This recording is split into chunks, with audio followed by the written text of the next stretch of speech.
پھر صحابی نے پوچھا ثم من، اس کے صحابی بھی پوچھتے جا رہے ہیں، دیکھو رک نہیں رہے، کیونکہ ان کے سوال کا جواب مل نہیں رہا کہ یا رسول اللہ آپ ماں کا تذکرہ ختم کریں گے تو پتہ چلے گا کہ ماں کے بعد کس کا حق ہے.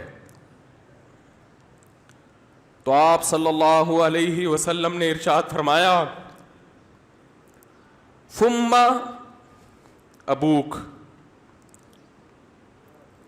چوتھے نمبر پہ کون ہے؟ باپ. پوری کائنات میں اگر آپ کسی سے نرم انداز سے بات کرتے ہیں، میٹھے لب و لہجے میں بات کرتے ہیں، بہت سے لوگ ہیں جن سے آپ بہت نرم انداز میں بات کرتے ہیں. اپنے باس سے آپ سر کہہ کے بات کرتے ہیں کہ نہیں کرتے؟ کبھی آپ نے دیکھا کہ اس نے تھوڑا سا سختی کی ہو، آپ نے آنکھیں ماتھے پہ رکھ لی ہوں؟ کبھی دیکھا آپ نے؟ ہے بھائی. ایک فوجی اپنے آفیسر کے سامنے کیسے بات کرتا ہے؟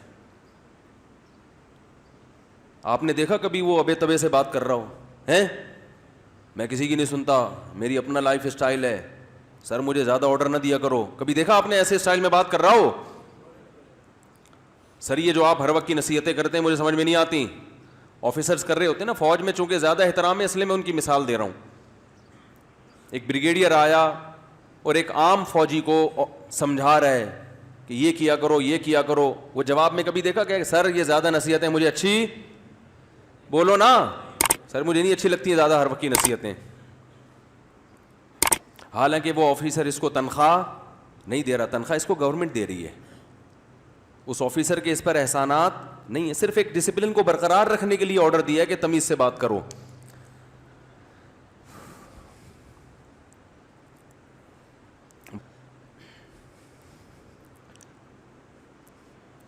اس نے آپ کے لیے قربانیاں دی ہیں،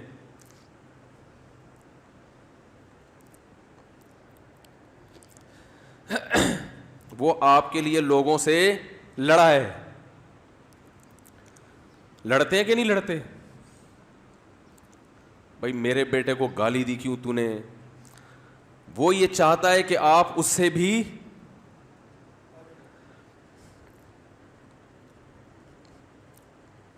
آپ اس سے آگے چلے جائیں.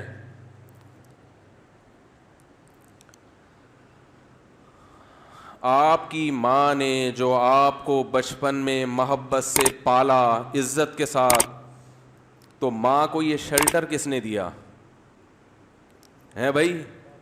باپ نے. باپ اگر نہ شیلٹر دیتا وہ اتنی محبت کے ساتھ نہیں پالتی.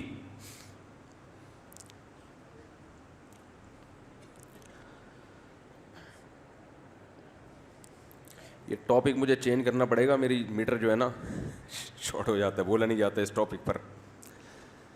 خیر ہم اپنا جو موضوع لے کے چلے تھے اسی کو کرتے ہیں. تو دیکھو آپ صلی اللہ علیہ وسلم نے کیا فرمایا کہ چوتھے نمبر پہ سب سے زیادہ حق کس کا ہے؟ بولو بھائی، باپ کا. اور اس کی علماء نے ایک حکمت یہ بھی بیان کی ہے کہ باپ چونکہ مرد ہے نا تو اس میں برداشت کی قوت ہے. ماں میں برداشت نہیں ہوتی، اس سے بدتمیزی کرو گے بیچاری روتی رہے گی، باپ کھینچ کے 2 تھپڑ ایسا ہی ہے نا. باپ سے زیادہ نہیں اور لگا دے گا 2-4 کی. ماں بیچاری کڑتی رہتی ہے بیٹھ کے.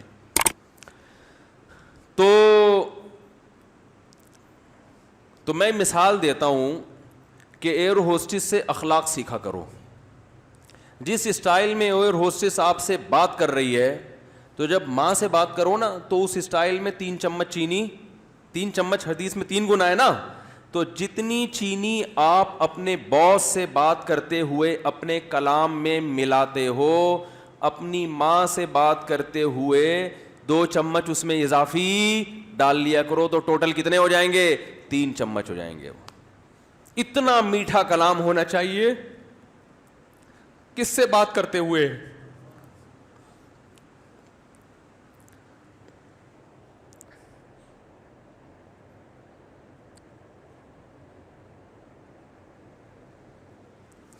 ہم نے بڑے بڑے علماء کو دیکھا ہے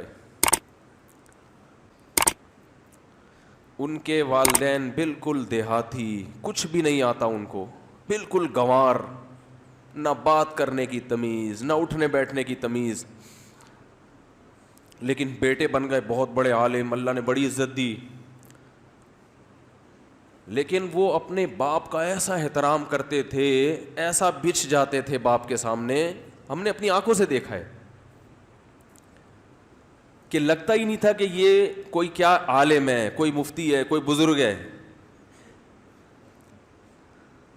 تو کیونکہ جذبات ساتھ نہیں دے رہے, ورنہ ایسے کچھ واقعات آپ کو سناتا. بھائی اللہ کا حکم ہمارے لیے کیا ہے, کافی ہے نا. تو بات کہاں سے چلی تھی کہاں کو چلی گئی, وقت بھی پورا ہو گیا ہے. میں اسی پہ بات کو سمیٹتا ہوں جلدی سے. آپ کو چندہ مندہ کرنا ہے جلدی سے کر لیں. ہو گیا, ہوگا نا, تو جلدی سے کر لیں. شادیوں کی بات ہی ٹھیک ہے بھائی, یہ ماں باپ کے حقوق کی بات نہ کیا کرو. وہ شادیوں والی بات کیا ہے, وہ ٹھیک ہے نا, وہ مزہ بھی آتا ہے اس میں. ٹھیک.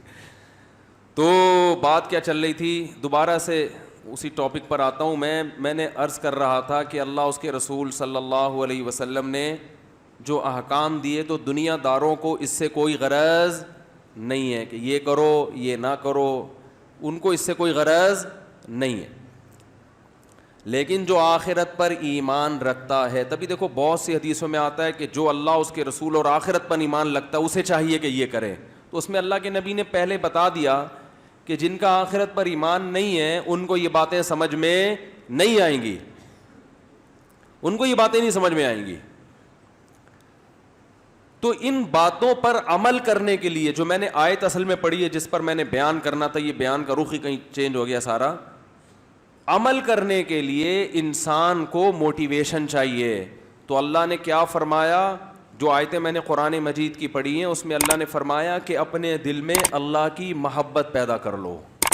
دیکھو اللہ پر دلائل کے ذریعے ایمان لانا الگ بات ہے, اور دل میں اس کی محبت پیدا کرنا یہ بالکل الگ چیز ہے. تو جیسے نماز کا حکم دیا گیا, زکوٰۃ کا حکم دیا گیا, والدین سے حسن سلوک کا حکم دیا گیا, صدقہ خیرات کا حکم دیا گیا, اسی طرح اللہ نے ہمیں یہ حکم دیا ہے کہ اپنے دل میں میری محبت پیدا کرو. یہ کس کا حکم ہے, اللہ کا. تو آج جو دل ہے نا وہ اللہ کی محبت سے خالی ہے. جب محبت سے دل خالی ہوتا ہے تو اطاعت ایسے ہوتی ہے جیسے گن پوائنٹ پہ کوئی آپ سے کوئی کام کروا رہا ہو. دیکھو اپنا بزنس اور دوسرے کے بزنس میں فرق ہوتا ہے نا. اپنی دکان پہ آپ بیٹھے ہو, گٹکے کی بھی ہوگی, کیسی فکر لگی رہے گی نا ہر وقت. اور کوئی کرائے پہ آپ کو بٹھا کے چلا گیا کہ میرا شو روم ہے گاڑیوں کا, تجھے 1 لاکھ تنخواہ دوں گا. تو پھر دیکھو کیا کر, آدھا دن سونے میں لگاتا ہے کہ نہیں لگاتا. کیونکہ انسان کو اپنے بزنس سے محبت ہوتی ہے, دوسرے بزنس سے محبت نہیں ہوتی. اپنا بزنس گول گپے کا بھی ہوگا تو کہاں سے کہاں پہنچا دے گا, دوسرے کا بزنس اگر تنخواہ پہ بٹھاؤ گے تو بیڑا ایکسیلنسی تو دور کی بات. ہمارے ایک دوست ہیں سیالکوٹ میں, بڑا بزنس ہے ان کا. تو میں نے وہاں دیکھا کہ ان کی فیکٹری میں, مجھے شوق ہے چیزیں دیکھنے کا کیا بنتا ہے فیکٹری میں, اس لیے نہیں کہ میرا کوئی فیکٹری لگانے کا پروگرام ہے, ویسے ہی. تو وہ دیکھا کہ وہ گلوز بن رہے ہیں ان کی فیکٹری میں نا, ایکسپورٹ ہونے کے لیے. سیالکوٹ میں کھیلوں کا سامان بہت بنتا ہے.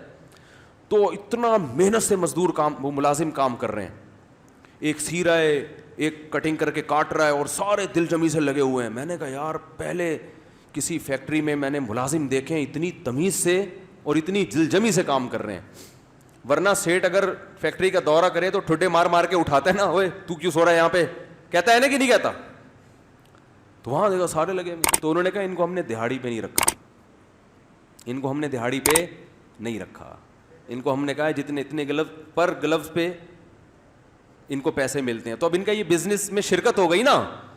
اب ان کو پتا ہے بھائی جتنا کام زیادہ کروں گا اتنے نوٹ زیادہ چھاپوں گا. اس لیے ان کو سیٹ کا آنا بھی برداشت نہیں ہوگا. یار یہ سیٹ کام کا ٹائم ہے, سیٹ صاحب آپ بلا وجہ آ کے تنگ کر رہے ہو ہمیں, یہی ہوگا کہ نہیں ہوگا. ہم کام کر رہے ہیں, ادھر آسٹریلیا سے وہ آیا ہوا ہے, ڈیمانڈ آئی ہوئی ہے, وہ گلوز منگوا رہے ہیں اور آپ ہمیں تنگ کر رہے ہو, بولے چلو. تو یہ کنڈیشن ہوگی.